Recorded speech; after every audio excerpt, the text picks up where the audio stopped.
Well, hello there, YouTube. It's Ro here. Thank you for visiting You Grow Ro. If this is your first time here, I hope you'll consider subscribing at the end of this video. If you've been here before, thank you so much for coming back. I appreciate you. Today, I'm going to be covering a topic that I've covered a number of times on my channel. I don't even know how many times. I'll make sure to link to some of my older videos in the corner here.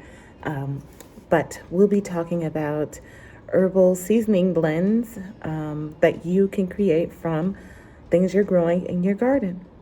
I hope you stick around for what I got to show you, and I'll tell you about it in just a second.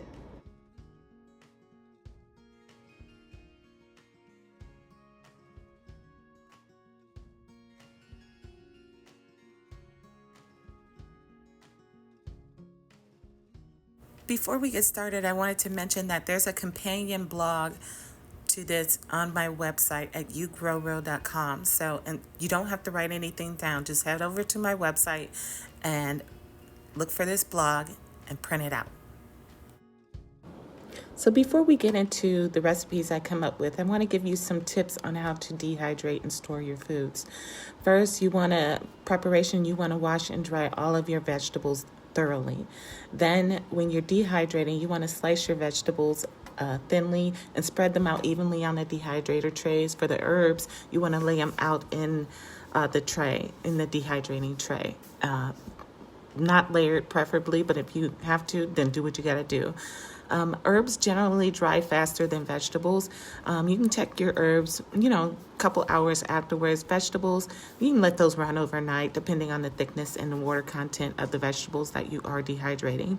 As for your temperature, you want to set your dehydrator to around 95 to 115 degrees for herbs, and then 125 to 135 for vegetables. And when you go to check for dumbness, herbs should be crisp and crumble easily when they're dry. Vegetables should be brittle or leathery depending on their type.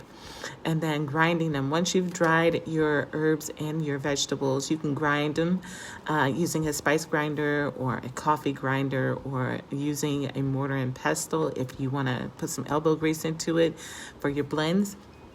Once you do your herbal blends or your recipes, you want to store them in an airtight container, preferably glass, and then keep them in a cool and dark place to preserve their flavor for longer. You also want to make sure that you label each container and put the name and the date on them. And one other thing I want to note, when you're dehydrating, once your herbs or vegetables are all dehydrated, you do have the option to store them in their whole form before you powder them up. And that will help with the preservation as well. So say you dehydrate some lemon balm, but you're not going to be using it for a while. Don't powder them right away. Leave them in their whole form, and then at a later date, you powder them when you know you're going to be using your spice or what have you. So just a little tip I thought I'd add there. All right, let's get into these recipes I came up with. These are new. I haven't done these before, and you're welcome. So, herbes de Provence is a classic blend of dried herbs used in French and Mediterranean cooking, which traditionally includes thyme, basil, rosemary, tarragon, savory, marjoram, oregano, and I believe bay leaf. My recipe is a little bit different. I'm basing this off of what's growing in my yard, which is thyme, rosemary, sage, parsley, and tarragon. So you would need 2 tablespoons of thyme, 1 tablespoon of dried rosemary, 1 tablespoon of dried sage, 1 tablespoon of dried parsley, 1 tablespoon of dried tarragon. Now this blend is great for seasoning meats, roasted vegetables, and even soups. You could rub it on chicken or pork before you do the roasting. Mix it into some olive oil for a bread dip, or sprinkle it over roasted potatoes. It's delicious either way. Speaking of Mediterranean flavors, I have a Mediterranean blend for you here that starts with 2 tablespoons of dried thyme, 1 tablespoon of dried rosemary, 1 tablespoon of dried sage, 1 tablespoon of dried garlic, 1 tablespoon of dried onion, 1 tablespoon of dried chives. This is perfect for pasta dishes, grilled fish, and Mediterranean style salads. You could season grilled fish with this, or a chicken, mix it into a Greek yogurt for a quick dip, or add to any Mediterranean style pasta salad. So next I have for you Garden Fresh Italian seasoning. This one will include things that, again, I know that I'm growing in my garden, and I'm hoping you are too. You're gonna need 2 tablespoons of dried parsley, 1 tablespoon of dried rosemary, 1 tablespoon of dried sage, 1 tablespoon of dried thyme, 1 tablespoon of dried garlic, 1 tablespoon of dried onion, 2 tablespoons of dried tomato powder.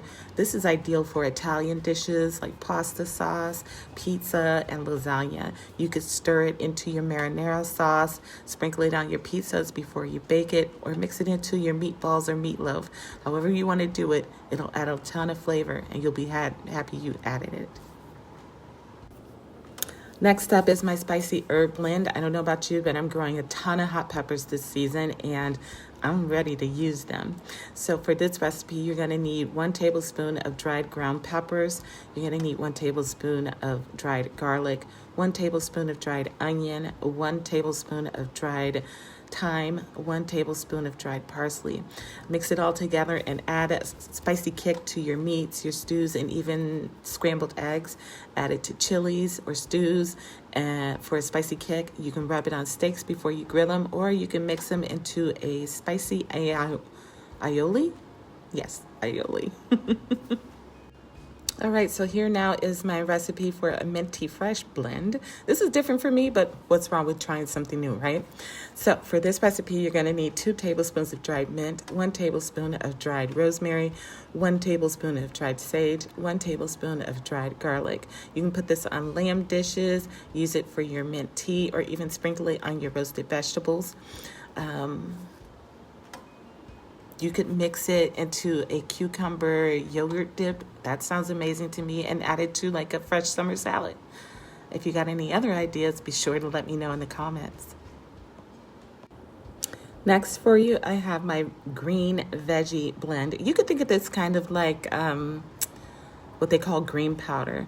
So what you need here is 2 tablespoons of dried kale, 1 tablespoon of dried parsley, 1 tablespoon of dried chives, 1 tablespoon of dried onion, 1 tablespoon of dried garlic. And you would use this blend as a nutrient boost in smoothies, soups, or sprinkled over salads. Stir it into your smoothies for a nutritional boost. You could sprinkle it over your scrambled eggs or mix it into your homemade salad dressings. I've pretty much thrown this into everything I cook. I'm not in a large amount, maybe a tablespoon worth in anything, because it's not going to change the flavor, and it won't be noticeable, but your family will get that added nutrition.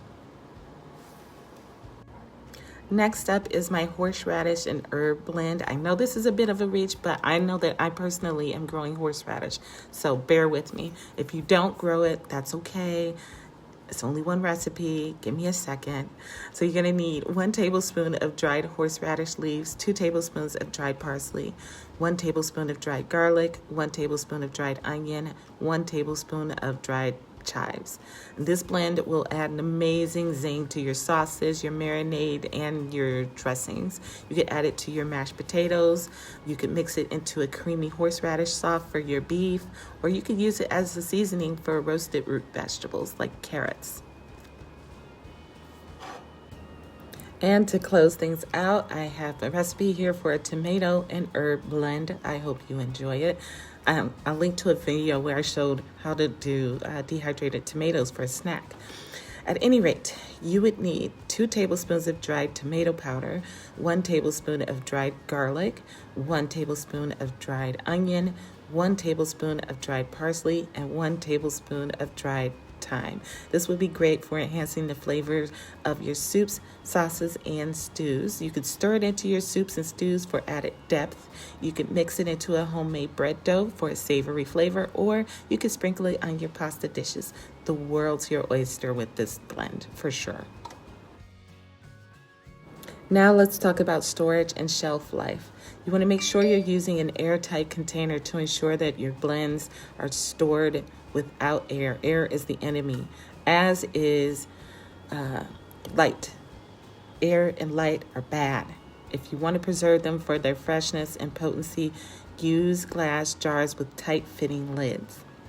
You want to make sure that they're in a cool, dark place, such as your basement or your pantry, in the cupboard, whatever it is. You need it to be away from direct sunlight and any type of a heat source. Now, the shelf life of homemade spice blends is usually around the 6 to 12 month range. Yeah. As they age, they may lose some of their potency, so it's a good idea to make smaller batches that you can use within that time frame. It's not like they go bad, they don't go rancid or anything, but they do lose some of their potency and some of their nutritional value. And then you want to make sure, I've stated this before, you clearly label each jar with the name and the date of the preparation to keep track of their freshness.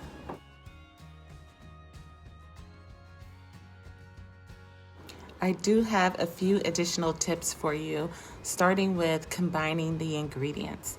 Now, once your herbs and veggies are dried and ground, mix them together really thoroughly in a bowl to make sure that everything is evenly distributed, especially the flavors. Now, when you're taste testing, feel free to adjust the quantities based on your taste preferences. What I prefer might not work for you, so go ahead and taste it before you finalize anything.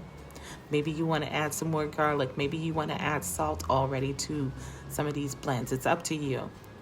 Versatility. Remember that these blends can be used in a variety of ways. Like I've stated already, you can sprinkle them on roasted vegetables. You can mix them into marinades to use on meats. You could season soups and stews. You can add it to cream cheese or yogurt, however you want to do it. They're very versatile. And you can create your own custom blends. Don't hesitate to experiment with different combinations and proportions. The beauty of making your own spice blends is that you can totally tailor them to your liking. And finally, these would make great gifts. Winter is coming, Christmas is coming, and homemade spice blends make wonderful gifts. You can consider packaging them in small glass jars with a label and a note on suggested uses. I've done that in the past, and it was very well received by everyone who got one. All right, friends, that does it for today. I hope you found that helpful. If you did, don't forget to let me know down in the comments. Please like, share, and subscribe. And I will see you guys in another video on another day. Until then, happy growing, my friends.